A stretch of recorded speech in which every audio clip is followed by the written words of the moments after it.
लगे तो सास कहाँ वाली बात कर ली बात कर ली भैया फोन कर लेगा का कहता ना मने आवे के कहता कि मने रक्षाबंधन के दिन बुलावा तो वो जुगे जाए खाती। हाँ हेलो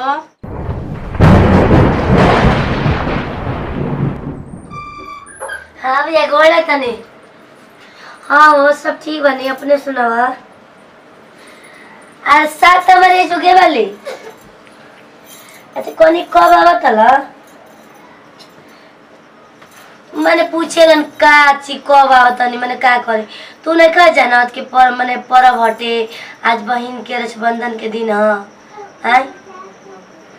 हाँ हमरा से कहाँ बतेब ल बतिया ल हाँ पहले तो खोजबे कर कि तोर सास कहाँ वाली बात कर ली बात कर ली भैया फोन कर लेगा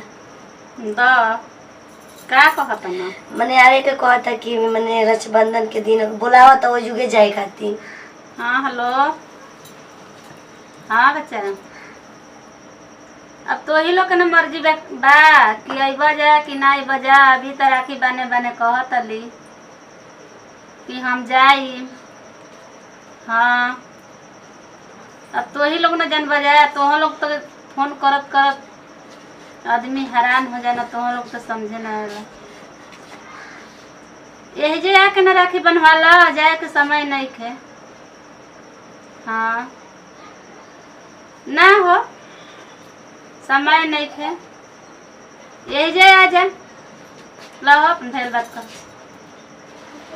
हाँ तो ठीक है भैया तो सुना ना हो ना तो तू आ जा अब शाम के ना शाम को बहन कह जाइयो पहले हमरे के आओ ठीक ना। हाँ ये जे बोला ला ना ना विदा करियन जना जानता आजकल सोनी के दिन में जानते वाला तो कौन ची के दिन चला तटे रोपनी सोनी के दिन चला था अकेला घर में हम बानी तो एक शुरुआत में जानते वाला सास वैसा नहीं ससुर वैसा नहीं तार लका छिपल बा कुछ तो ठीक है तू आओ जल्दी ठीक है रख कल तो भैया आवत न ठीक ना यहाँ तो बांध लिया इनमें का थी बा मने हमरा के कोनो दिक्कत नहीं है यहाँ तो बांध लिया लेकिन तार भैया इतना कंजूस हो जाए इतना कंजूस हो जाए कि वैसन तो भाई ना देखन। अब देखी मम्मी ऐसे मत कही मान तनी ओकर परिवार ना बाप सोचब कि हमरा के इतना मिल जा ते इतना ना मिले मान तनी एगो भाई बहन के रिश्ता का बनल बाटे एगो राखी के बस भाई बहन के रिश्ता बनेला लेकिन अपनो मन से तो समझे के चाहिए।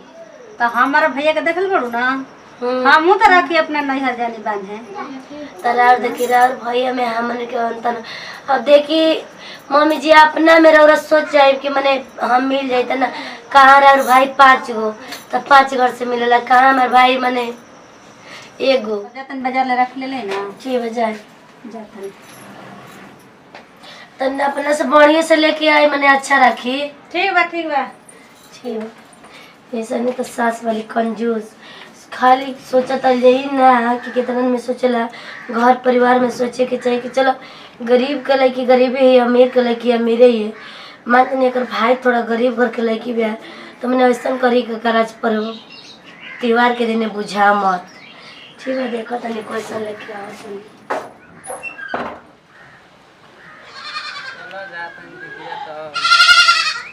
रक्षाबंधन के दिन बा राखी बनवावे अमी दीदिया के किया जोरे हमरे गाँव से तो ओकर घर के आदमी कोई छुट्टिए न दिला कहत अंदर कि टाइम नहीं के सोहनी रोपनी में चलता कनी दीदिया के किया जो हमारे तो के एक दिन खातिर बांध के चल दी अपन एक दिन में कहत या टाइमे नहीं के तब का करबा हमार जरूरी बा तो हम अपन दीदिया तो जाते नहीं राखी बनवा के खूब बढ़िया से तब आई मिठाई उठाई ले बनी या दीदिया के लुगा उगा मैं खरीद के मम्मी चलाई वाली संग चले दा बाबू भैया फोन कलस के प्रिय आवत तनी तक ले हम जी ना लेके ई ना के भैया पहुंच मत आओ एकदम से कब्बे का गोइल है ले आवे खातिर मैं अब ले ना लेके आई कोला हसावे के अब ले बोल रहा था दीदी कुछ आ गेला हां दीदी आ गई बैठ बाबू बैठ अरे कल एल बड़ी बड़ा भारी लगा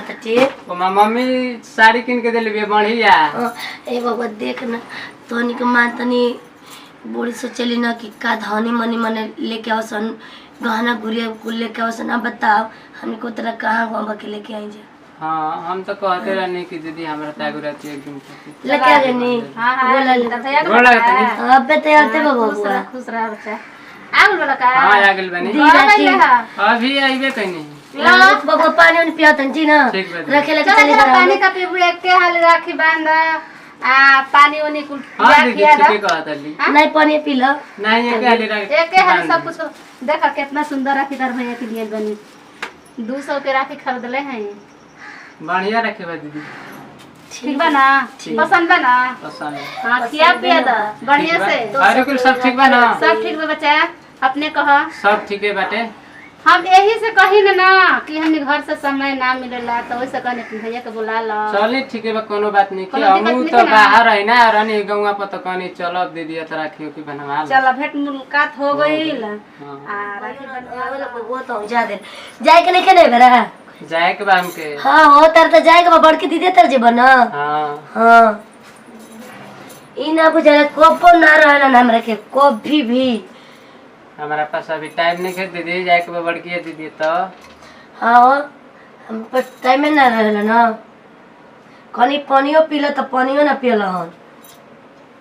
पानी है जा खुद पिए ना ले हम रखिए बनाई तो। ता जाते रे बाबू अनमक कोई के बात ना मानने ठीक ना। सास है तो का बोले ली बकर करे ली ठीक ना। माइले मत कुछ कहे मने ले रे 10 रुपया के राखी ना। ठीक बा। हाँ जाते बाबू कहत रही चांदी के राखे ना तो कहत रही कि एता ना तू धन सेठाव घर के बेटी हऊ कि तू चांदी के रखे बनबू। तो का करी मजबूरी बनी उनहु के कही ना तो कहलन कि जैसे कहती माई वैसे ही कर लाई खा जा। चलो ठीक है बा दीदी। तो का करी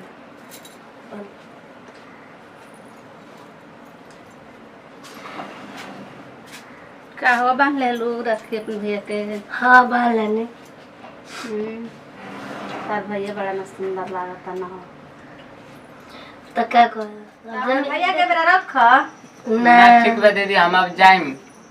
अरे रखा बच्चा रहा बच्चा रहा ए बेरा अभी जाए के बड़की दीदी तो। खैया रक्षाबंधन के रक्षा बनवावे आवल त कुछ दीदी की रह ले लेने आज मानत नहीं रहल जला लेकिन अभी बड़की दीदी तो ना जान तो खिसिया जाई ना तब जा ये न कहब आई बेगा में हमरो ले जाओ रे दीदियों के दे दे मैं डर लग तू। चल तो अपन तू त दीदी बतिया ल जा। नहीं दीदी उ रख ल बैग। अच्छा मम्मी मैंने हम देख दे लेबे ना। हां सब ओकरा में बाटे ता। चल तू अपन दीदी बतिया ले तब ना रहब हम जातन। देखी कितना कहत रहन देखी मम्मी कितना कितना बढ़िया बढ़िया जाए तो 2 गो लुगा दे लेबी है। हां चल जाए ठीक बाटे ठीक तो बा, खाना वाना ले तनी खा लो तब जा। नहीं भूख नहीं के लागल तो जा दीबा। हां जाता नहीं तब अरिया तो जीजी ठीक बाटे तब चलो ठीक बा हम ये जाते न कहब ठीक बा गोड़ा दीदी ठीक बजे आवेला भाई बकरा हमार तंचो न रहेला ऐसन व्यवहारे देख के इ लोग के काहे आज हमार भाई ही ना जाने कि आवेला बाटे